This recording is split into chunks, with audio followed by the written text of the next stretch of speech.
Quand j'ai parlé du Carré Saint-Louis, je parle d'un petit parc à l'époque qui était très paisible. C'est pas le Carré Saint-Louis que l'on connaît aujourd'hui. Et Lorenzo Godin et son frère Guy y habitaient avec leurs parents dans une conciergerie.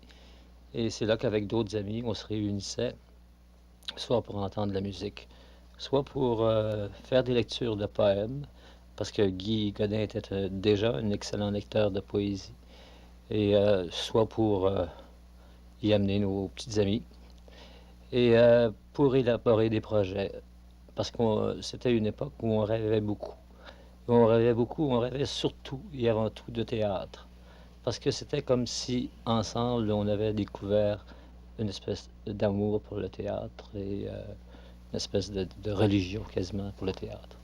Nous avions tous une sorte d'idéal, euh, un idéal dont on n'a pas à rougir, même quand on a 44 ans.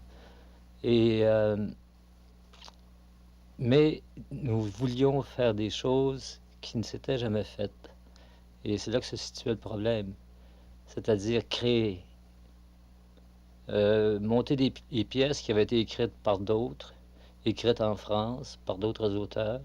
C'était déjà quelque chose, mais on voulait arriver à faire autre chose que ça.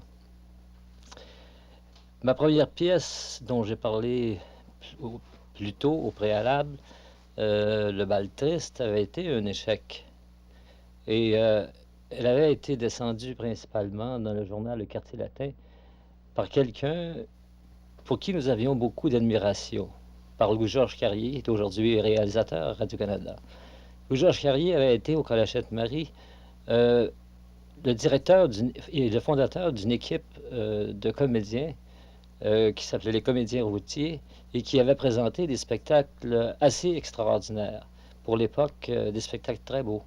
Des jeux dramatiques surtout, des choses de Chancerelle ou des choses de Louis-Georges Carrier, une adaptation entre autres d'Édipe Roi. Et à l'époque, je me souviens que certains critiques disaient la meilleure troupe que nous ayons à Montréal, ce n'est pas nécessairement les Compagnons de Saint-Laurent, c'est les comédiens routiers du Collège Sainte-Marie. Alors, comme Carrier avait descendu à bras raccourcis dans le quartier latin parce qu'il était notre aîné, il était déjà rendu, lui, à l'université alors que nous finissions nos années de collège. Euh, Personnellement, ça m'avait beaucoup touché. Ça m'avait, disons, énormément désillusionné sur les rêves que j'entretenais. Et puis, de toute façon, voulant devenir écrivain, je me disais à moi-même que je n'avais probablement pas le talent qu'il fallait pour le devenir et qu'il faudrait que je fasse autre chose que d'être écrivain. Le temps passé, j'ai écrit d'autres petites pièces qui n'ont jamais été jouées, dont l'une qui s'appelle Les Poissons Rouges, qui était une courte fantaisie, qui aurait peut-être pu donner quelque chose, je ne sais pas. J'avais essayé d'obtenir la salle du Jésus pour qu'on puisse la créer devant des élèves du collège, et le recteur ne nous avait pas accordé la permission d'avoir la salle. J'avais écrit une autre pièce aussi que je n'ai pas terminée, qui était une sorte de pièce surréaliste, dans laquelle il y avait un personnage qui s'appelait le Nègre Bleu et qui pourchassait la nuit les papillons. C'était complètement bizarre et que je n'ai jamais terminé d'ailleurs, qui était moitié un rêve, moitié un cauchemar, moitié réalité. Et puis j'ai écrit aussi une autre pièce qui s'appelait Le procès d'un mensonge, que je n'ai jamais terminé non plus. C'était un groupe d'étudiants qui, l'histoire était banale, qui se rassemblaient et à partir d'un mensonge faisait le procès de quelqu'un de ce groupe. Et disons que c'était une astuce, disons un prétexte pour faire une pièce de théâtre, mais ce n'était pas très valable et je ne l'ai jamais terminé. Et là, je suis sorti du collège, j'avais terminé mes études, et puis j'étais sûr que la carrière d'écrivain, ce n'était pas pour moi. Évidemment, j'écrivais beaucoup de poésie, je faisais beaucoup de poèmes depuis d'ailleurs quelques années. Mais c'était surtout une sorte de poésie intimiste, genre journal personnel, au fond, laquelle je racontais peut-être mes déceptions amoureuses ou mes joies amoureuses. C'était pas véritablement de la poésie, ça non plus. C'était rempli d'un certain romantisme d'adolescent. Des choses, évidemment, que je renie pas aujourd'hui, mais que je ne publierai pas, évidemment, qui ne seront jamais publiées non plus.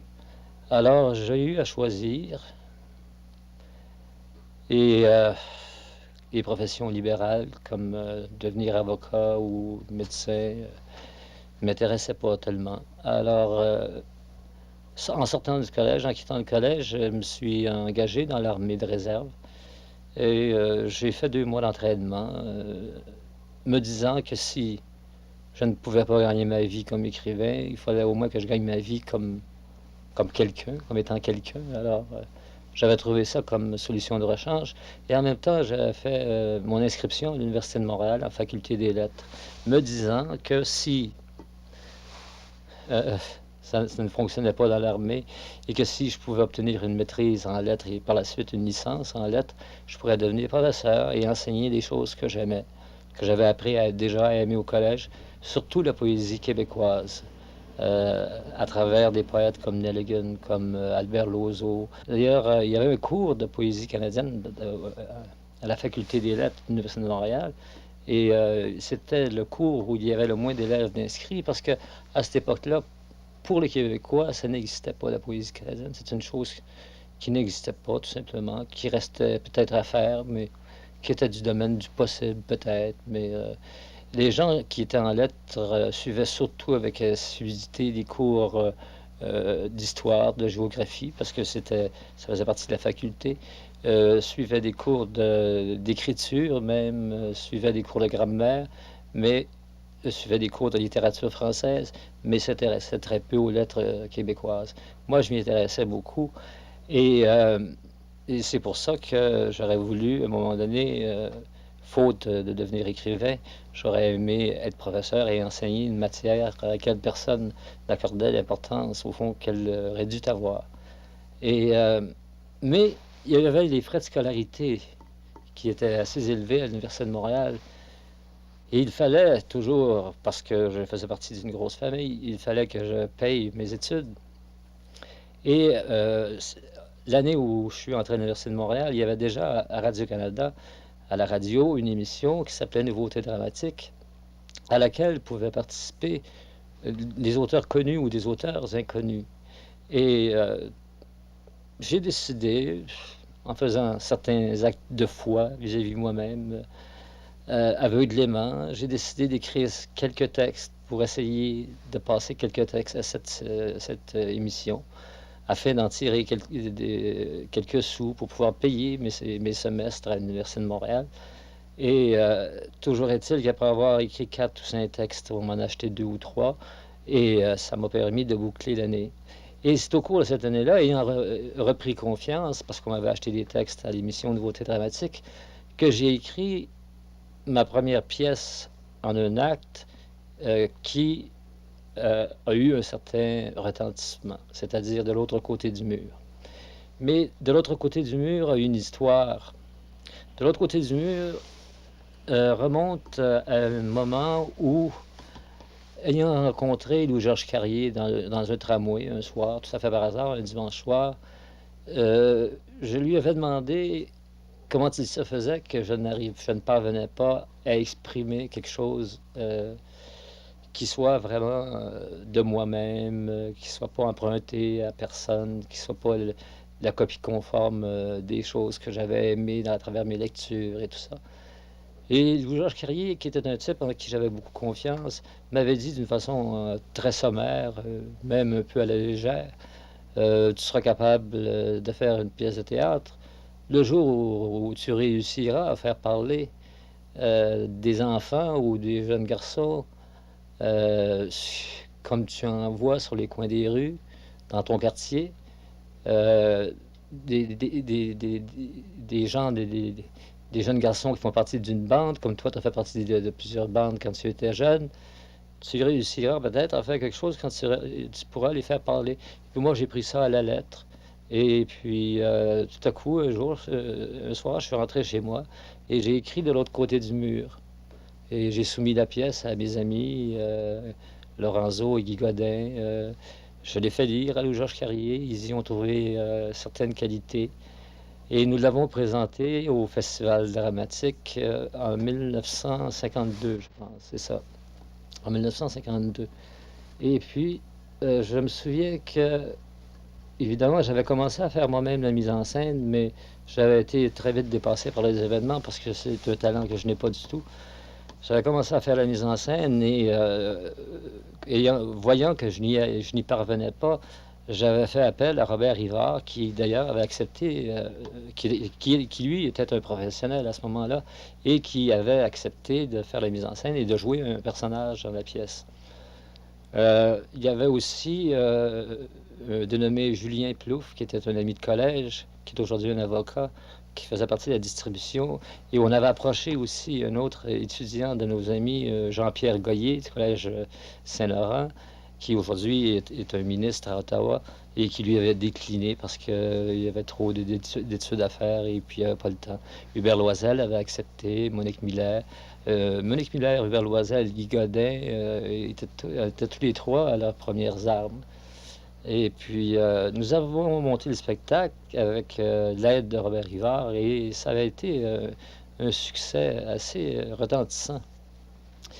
Je me rappelle que la veille du spectacle, j'avais terminé moi-même de peinturer les décors sur la scène du Jésus. On jouait le lendemain soir. Les décors avaient été esquissés par moi d'abord et ensuite avaient été corrigés par Michel Gréco et La Fortune, de l'ami La Fortune, qui a été au magazine Châtelaine par la suite. Et puis j'avais achevé de peinturer les décors la nuit. Et je m'étais couché sur un banc à l'arrière-scène du Jésus où j'avais terminé la nuit pour dormir. Il était trop tard pour rentrer chez moi. Et je me souviens que le lendemain, il y avait eu un vol de commis, un vol de billets de commis dans les bureaux du Jésus, parce qu'il y avait une troupe professionnelle qui se préparait à monter un spectacle. Et on avait cru que j'étais celui qui avait volé les billets en question. On m'avait soupçonné et j'avais trouvé ça très dur, très difficile à prendre. Et par la suite, on avait découvert que les billets n'avaient pas été volés, mais qu'ils avaient été égarés, tout simplement. C'était la première nuit que je passais en dehors de chez moi, je pense, une des premières nuits. Et toute la journée, j'avais retravaillé au décor et le soir de la représentation, ça a été un grand succès. Et paradoxalement, à cette époque où il y avait très peu de productions québécoises qui se faisaient au théâtre, cette année-là, il y avait 7 pièces créées dans les cadres de ce festival. Et c'est la nôtre qui avait été choisie la meilleure. Mais comme c'était une pièce en un acte de 45 minutes, nous n'étions pas admissibles à la présenter au Festival national d'art dramatique qui se tenait cette année-là à Saint-Jean-Nouveau-Brunswick. Alors, mais le juge, l'adjudicateur, avait trouvé le spectacle suffisamment bon pour que nous y soyons quand même invités, mais hors concours. Cette finale avait lieu au mois de mai 1952 et c'était évidemment la période où je devais passer mes examens à l'université, mes examens en lettres. Moi, j'étais prêt à passer mes examens, mais on m'invitait là-bas à passer cette semaine-là, une semaine entière, et à suivre des colloques, des conférences sur le théâtre. Et j'étais allé voir le recteur, pas le recteur, mais le doyen de la faculté pour lui demander de m'excuser de ne pas passer les examens et de me permettre de les passer plutôt au cours de l'été à la reprise, quitte à ne pas avoir évidemment la chance d'avoir une reprise et quitte à perdre mes crédits. Et on m'avait refusé la permission. Alors j'étais quand même parti, j'avais décidé de jouer le tout pour le tout. Et là-bas, on avait eu un assez bon succès aussi. Et quand nous sommes revenus, de l'autre côté du mur a été la première pièce qui a été créée, jouée et créée à la télévision canadienne, première pièce dramatique à la télévision canadienne, mais en circuit fermé. Ça comprend le réseau anglais, le réseau français, en circuit fermé. Quand le réseau français a été inauguré, évidemment, il a été question qu'on mette de l'autre côté du mur à l'affiche, parce qu'on avait conservé le kinéscope de cette transmission en circuit fermé. Et le directeur des programmes à l'époque avait jugé que c'était une pièce un peu trop dure pour le public parce qu'elle se terminait mal. À l'époque, à ce moment-là, c'était très difficile de faire passer quelque chose à la télévision dans les premières années. On acceptait davantage des classiques.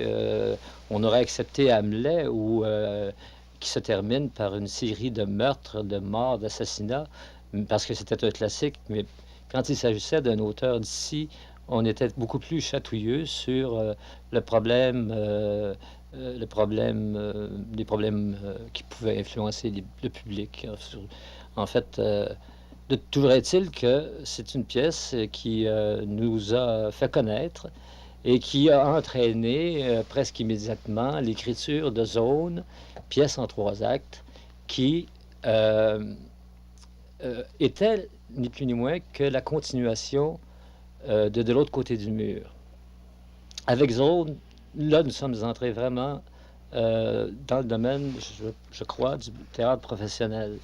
C'était à peu près encore le même groupe, Monique Miller, Robert Rivard, Guy Godin, Hubert Loisel, auquel s'était ajouté Raymond Lévesque, qui n'avait jamais joué la comédie de sa vie, mais pour qui j'avais écrit un rôle particulier, et auquel s'étaient ajoutés trois comédiens un peu plus âgés, Jean-Louis Paris, Jean Duceppe et Yves Letourneau. Et nous avons connu, évidemment, avec Zone, de très grands succès, jusqu'à Victoria, en Colombie-Britannique, où nous avons gagné le Grand Prix du Festival d'art dramatique. Meilleure production, meilleure pièce originale, meilleur décor. Je pense qu'il y a 2 ou 3 interprètes qui avaient gagné des prix d'interprétation. Et nous étions revenus à Montréal, glorieux. Et ce qui nous avait permis de jouer à la salle du Théâtre des Compagnons pendant 2 ou 3 semaines et de faire salle comble. Ce qui, à cette époque-là, était une chose assez remarquable, de faire salle comble avec une pièce pendant 2 ou 3 semaines. Ça, c'était un grand succès. Par la suite, la pièce a été reprise dans des festivals comme à Saint-Adèle et puis au Festival de Montréal. Ensuite, elle a été créée à la télévision, puis elle a connu son succès comme ça, de cette façon-là. Et moi, j'ai vécu, disons, après Zone, une période, je dirais, dépressive, parce que jusqu'à Zone, euh, j'avais été, disons, quelqu'un qui était en attente, qui vivait dans l'espoir de quelque chose, d'arriver à quelque chose. Mais euh, je conservais, disons, passez-moi le mot, mais je conservais vis-à-vis du théâtre une certaine pureté. Mais tout à coup, en me mettant à être connu comme ça, ce qu'on parle de moi comme ça publiquement dans les journaux, en gagnant de l'argent, des montants assez intéressants, comme j'en avais jamais gagné, j'ai senti une certaine culpabilité vis-à-vis de tout ça. Et j'ai vécu pendant 1 an ou 1 an et demi une sorte de détresse, de ne plus être dans le monde originel où je m'étais trouvé préalablement, de ne plus avoir l'innocence de quelqu'un qui n'a pas encore créé, de quelqu'un qui s'apprête à créer. Alors, mais il fallait bien que ça passe, évidemment. Et c'est par la suite que j'ai écrit Chambre à louer. Mais pour revenir à Zone, Zone était quand même si c'était la continuation de l'autre côté du mur, Zone est une chose qui m'avait été inspirée par un fait vécu, c'est-à-dire vécu d'une certaine façon. Euh, Vers l'âge de 17-18 ans, un été, alors que je travaillais et qu'il y avait une longue fin de semaine de congé, j'avais décidé, je ne sais pas pourquoi, de partir de chez moi et de partir seul et d'aller sur le pouce aux États-Unis, me baigner sur une plage de Plattsburgh, où j'étais jamais allé. J'étais parti parce que sans argent, c'était vers la fin des années 40, aux douanes, aux frontières américaines, on était plus sévère pour les gens qui passaient, on leur demandait des papiers. Et alors, on m'avait interdit l'entrée aux États-Unis. On m'avait même donné un papier comme quoi je devais me présenter ici à Montréal à un bureau consulaire américain pour m'identifier, que si je voulais retourner aux États-Unis, il faudrait que j'aie des papiers spéciaux. Alors, je m'étais pas résigné à repartir comme ça pour Montréal. J'avais attendu que la nuit baisse un peu et j'étais entré dans un restaurant non loin des frontières et en parlant avec la serveuse, dont le mari était un douanier canadien, en parlant avec la serveuse, j'avais appris qu'il n'y avait presque aucune surveillance qui se faisait dans les bois, qu'il y avait des gens qui passaient, qui faisaient la contrebande par les bois et surtout que le soir, il y avait la surveillance était presque nulle. Alors, aussitôt que la nuit était tombée, j'étais passé par les bois, j'avais traversé les lignes par les bois. J'avais eu très peur, évidemment. Et j'avais marché jusqu'au premier village américain, qui est, je pense, Champlain, je pense, j'ai une bonne mémoire. Et de là, j'avais fait du pouce et je m'étais rendu aux plages de Plattsburgh. Et j'étais revenu le dimanche en passant illégalement, encore une fois, les lignes américaines. Et j'étais rentré chez moi. Mais pour moi, ça avait été quand même une expérience assez qui m'avait traumatisé un peu parce que j'avais eu très peur, évidemment, de traverser des bois comme ça. J'allais pas là en malfaiteur, mais je me considérais comme un malfaiteur. Je me considérais comme un hors-la-loi. Et c'est un peu à partir de ce fait divers qui est arrivé dans ma vie que j'ai écrit Zone, qui est la tragédie de jeunes contrebandiers. On a dit de Zone que c'était une pièce très réaliste. En apparence, c'est vrai que c'était une pièce réaliste, qui même devenait brutale à certains moments. Mais pour moi, et d'ailleurs on s'en aperçoit aujourd'hui, ceux qui ont pu l'étudier dans les écoles, c'était une pièce aussi et surtout symbolique. D'abord, j'avais donné un titre à chacun des trois actes. Le premier acte s'intitulait Le jeu, le deuxième, le procès, et le troisième, la mort. Ce n'était pas pour rien que j'avais fait ça. Parce que symboliquement, Zone représente évidemment la vie euh, et le drame et la tragédie d'adolescents qui, rendus au seuil du monde adulte, a un mouvement de recul et de repli et se refuse à entrer dans une société donnée. Et alors, il préfère plutôt jouer le grand jeu, jouer dangereusement, jouer avec la vie, jouer avec la mort. Et évidemment, ils sont jugés impitoyablement par la société, d'où le procès. Alors, après Zone, j'ai écrit Chambre à louer. Chambre à louer est une pièce qui m'a été inspirée un peu par la ménagerie de verre de Tennessee Williams, que j'avais vu au Théâtre du Jésus par un groupe de théâtre anglais. Et c'est une pièce qui est fortement influencée par la ménagerie de verre, qui n'en a pas les qualités. C'est une pièce qui n'est pas encore éditée. Parmi mes premières pièces, c'est peut-être la seule qui n'est pas encore éditée, parce que c'est une pièce sur laquelle je veux retravailler, qui est à refaire. Je veux enlever cette influence que j'ai subie à l'époque. Parce que pour moi, ça fut très important de découvrir Tennessee Williams et de découvrir Arthur Miller, dont je parlerai plus tard d'ailleurs. Et après ça, on a commencé à me reprocher, depuis Zone d'ailleurs, on me le reprochait, on me reprochait un langage trop réaliste. On me reprochait, surtout après Chambre à louer, un langage vulgaire, un langage joualisant. D'ailleurs, le problème du joual, le problème de l'identification, le problème de l'aliénation des Québécois ne date pas d'aujourd'hui. Dès le début des années 50, on vivait ce drame-là, ce problème-là, les écrivains. Alors, après Chambre à louer, j'ai voulu écrire une pièce qui soit bien faite, c'est-à-dire qui soit bien écrite, tout simplement en français. Et j'ai choisi un sujet qui pouvait se prêter, un sujet qui s'intitulait Le barrage, qui se passait surtout dans un monde d'ingénieurs, donc dans un monde de professionnels, donc dans un monde un peu plus cultivé, un monde un peu plus, au langage un peu plus soigné. Alors, je pouvais me permettre, évidemment, de faire parler un personnage mieux que dans Chambre à louer. Alors, j'ai écrit Le barrage. Mais dans Le barrage, il y avait un personnage de bûcheron. euh, qui était interprété par Lionel Villeneuve.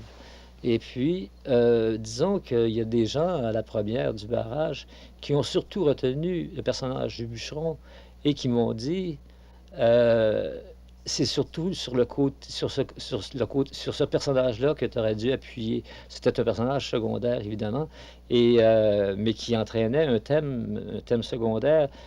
C'était au fond le bûcheron, le Canadien français, un peu humilié et méprisé par une classe d'ingénieurs, de professionnels anglophones.